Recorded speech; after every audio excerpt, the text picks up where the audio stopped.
경상북도가 에이펙 성공 개최의 분위기를 이어가기 위한 포스트 에이펙 추진 전략을 마련했습니다. 세계 경주 포럼 정례화, 아시아 태평양 AI 센터 설립 등을 추진합니다. 경주가 단순한 유적지 관람을 넘어 세대별로 다양한 즐길거리를 갖춘 도시로 변화하고 있습니다. 에이펙을 계기로 문화유산부터 레저 콘텐츠까지 고르게 소비되고 있습니다. 경북 꿀벌 자원 육성 품종 증식장이 예천에 문을 열었습니다. 증식장은 총 사업비 24억 원이 투입돼 꿀벌 육성 연구동과 생산 관리동, 영남 꿀벌 격리 육종장 등을 갖췄습니다. 김재우 대구시 의원이 가족 돌봄 청년과 고립 운둔 청년에 대한 선제적 복지 지원을 촉구하고 나섰습니다. 미니 인터뷰에서 만나봅니다.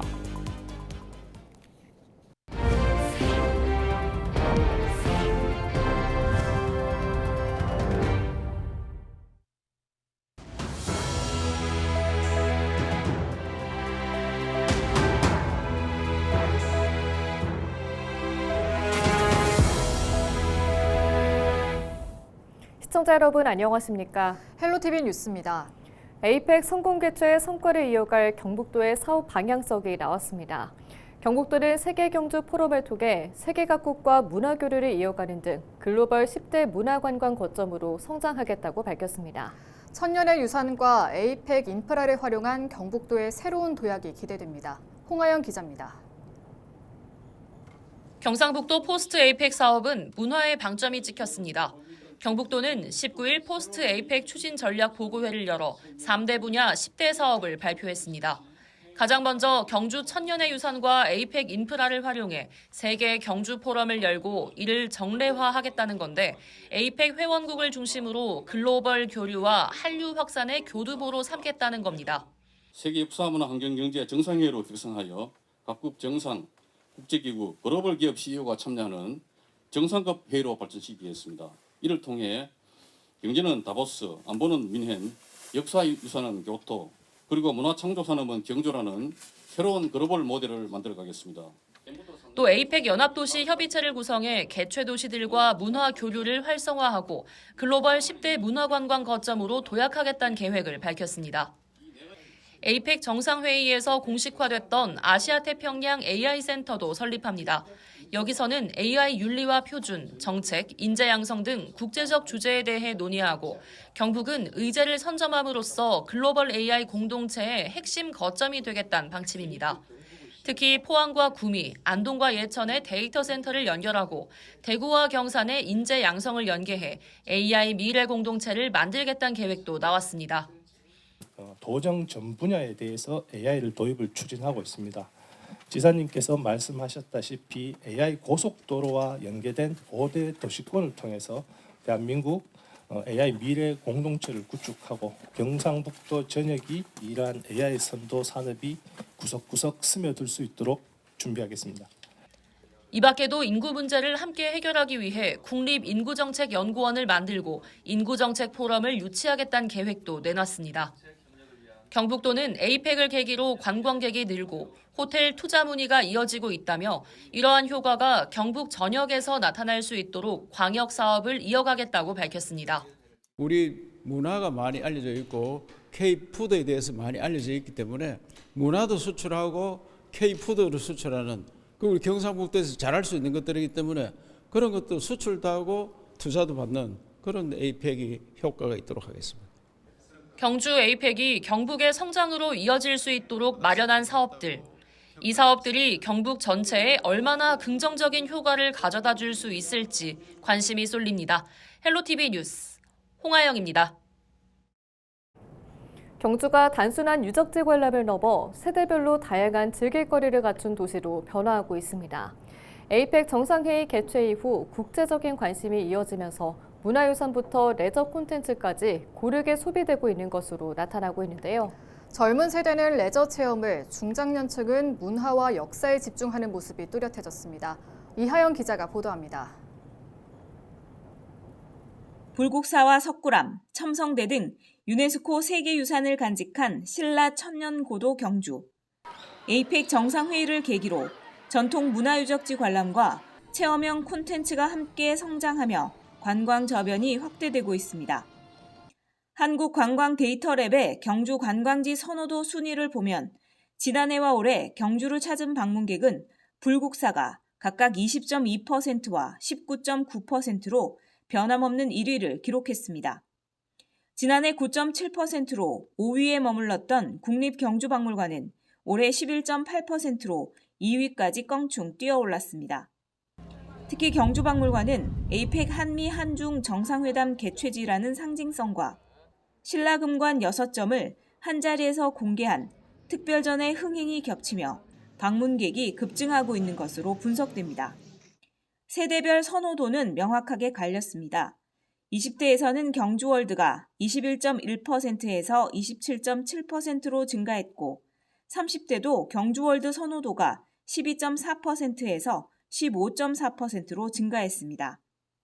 반면 40대는 경주박물관 선호도가 12.4%에서 14.6%로 오르는 등 40대 이상에서는 역사 문화 기반 관광지가 강세를 보였습니다. 최근 한 달간 경주를 찾은 외지인 방문객 수도 급증했습니다.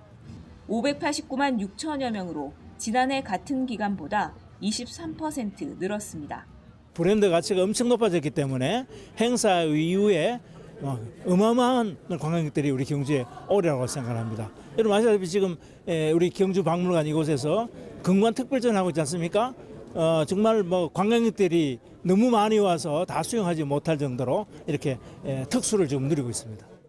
경주시는 세대별 관광 특성이 뚜렷하게 나타나고 있다며 전통유산의 깊이와 현대적 체험 콘텐츠를 조화롭게 확장해 문화 관광 정책을 추진해 나가겠다고 밝혔습니다. 헬로티비 뉴스 이하영입니다. 경북 꿀벌자원 육성 품종 증식작이 경북 예천군에 문을 열었습니다.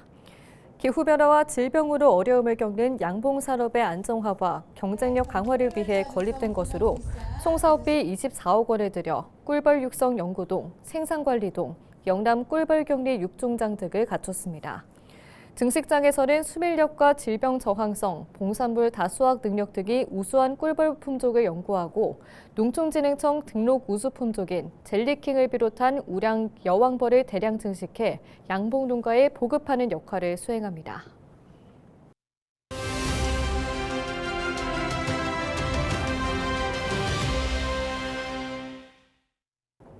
최근 가족을 돌보느라 학업과 일을 포기하거나 외부와 단절된 채 지내는 가족 돌봄 청년과 고립 은둔 청년에 대한 사회적 관심이 커지고 있습니다. 이들은 조용히 고통받으면서 복지제도가 있어도 도움을 요청하지 못하는 사각지대에 놓여 있다는 지적이 일고 있는데요. 이들을 먼저 찾아가 지원하는 선제적 복지를 촉구하고 전 세대의 고립 문제에 대한 지원을 요구하는 목소리가 나오고 있습니다. 미니 인터뷰에서 김재우 대구시 의원을 만났습니다.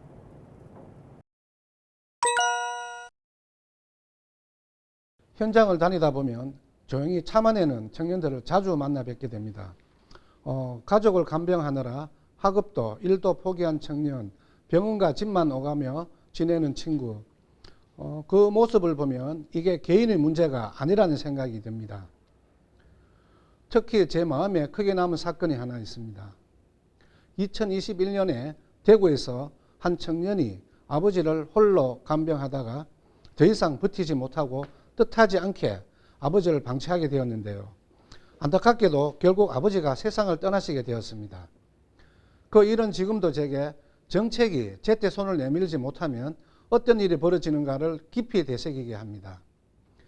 대구시가 지난해 실태조사로 311명의 가족 돌봄 청년을 파악했지만 실제로 직접적으로 지원받은 사람은 18명 뿐이었습니다. 그만큼 제도가 있어도 닿지 않으면 소용이 없다는 겁니다. 그렇기에 이번 발언의 목적은 단순한 제도 개선에 있던 것이 아닙니다. 복지라는 건 도와달라는 말이 나올 때까지 기다리는 게 아니라 아무 말 없이 버티는 사람을 먼저 찾아가서 조용한 신호를 읽어주는 행정이 되어야 한다고 생각했습니다.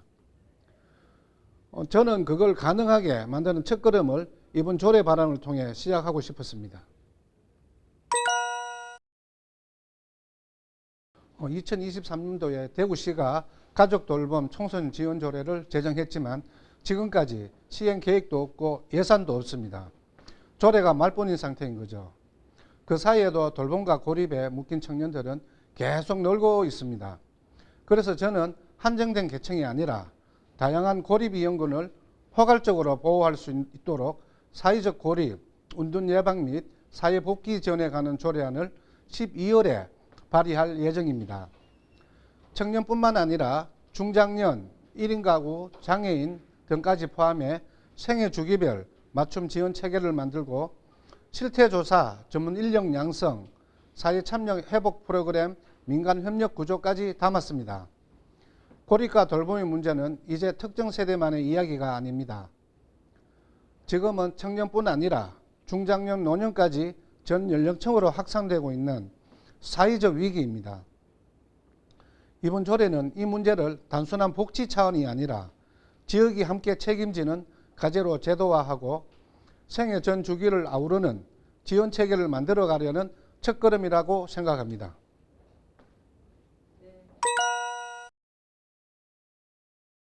네, 이번 조례는 제가 앞서 5분 자유 발언에서 말씀드렸던 가족 돌봄 청년 문제와 연결되어 있습니다. 그런데 지금은 청년뿐 아니라 중장년과 노년층까지 고립이 전 세대로 확산되고 있는 상황입니다. 우리가 흔히 복지라고 하면 신청하고 기다리는 걸 떠올리시면 고립된 분들은 그 말조차 꺼내지 못하는 경우가 많습니다. 그래서 이제는 행정이 먼저 다가가고 조용한 신호에 귀 기울일 수 있는 구조로 바뀌어야 한다고 생각합니다.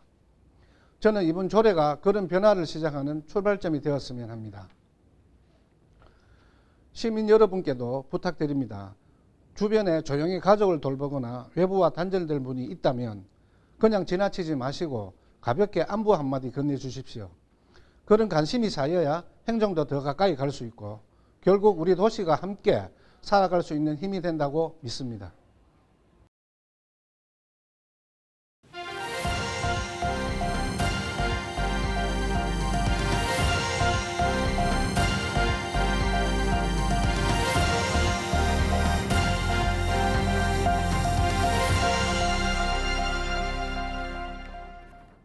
경북도민 행복대학 특강이 문경시 평생학습관에서 열렸습니다.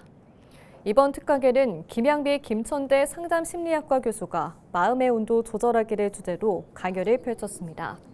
경북도민 행복대학은 시군 간 평생교육 추진 격차를 해소하기 위해 경상북도와 각 시군이 함께 손을 잡고 운영하는 평생학습 프로그램입니다. 올해는 다음 달 17일 명예학위 수여식과 성과 전시회가 열릴 예정입니다. 문경시가 김장철을 맞아 전통시장 활성화를 위한 특별 환급 행사를 진행합니다. 점촌 전통시장 상인회가 주관하고 해양수산부가 후원하는 이번 행사는 오는 23일까지 점촌 전통시장에서 국산 수산물을 구매하면 최대 2만 원의 온누리 상품권을 돌려줍니다. 구매 금액이 3만 4천 원 이상이면 만 원, 6만 7천 원 이상이면 2만 원 상당의 온누리 상품권을 받을 수 있습니다. 문경시가 도시가스 미공급 지역에 대한 LPG 소형 저장 탱크 보급 사업을 확대하고 있습니다. 올 연말까지 산양면 과곡 3리 28가구를 대상으로 소형 저장 탱크와 배관망, 보일러 등을 설치할 계획입니다. 그동안 개별 LP 가스용기나 등유 등을 연료로 사용해온 주민들은 연료비 부담을 줄이는 데 도움이 될 것으로 기대됩니다. 봉화군이 올 연말까지 찾아가는 열린 군수실을 이어갑니다. 찾아가는 열린 군수실은 군정 참여에서 소외되고 있는 농촌과 산간벽지 주민들의 민원을 청취하고 재난 사전 예방 등을 위해 마련됐습니다. 봉화군은 앞서 명호면 도천리와 풍오리 마을회관 등을 찾아 주민들의 불편사항과 건의사항을 듣고 현장 행적을 펼쳤습니다. 열린 군수실을 통해 수렴된 주민 의견은 관련 부서와의 협의를 거쳐 군정에 반영될 예정입니다. 대구 수성구의회 문화복지위원회 정대현 의원이 수성 시니어클럽 직원들의 열악한 처우 개선을 요구했습니다. 18일 열린 행정사무감사에서 정 의원은 어르신 일자리와 사회활동을 지원하는 시니어클럽 직원들이 휴게 공간조차 제대로 확보되지 않은 환경에서 일하고 있다고 지적했습니다. 이상으로 뉴스를 마칩니다. 시청해주신 여러분 고맙습니다.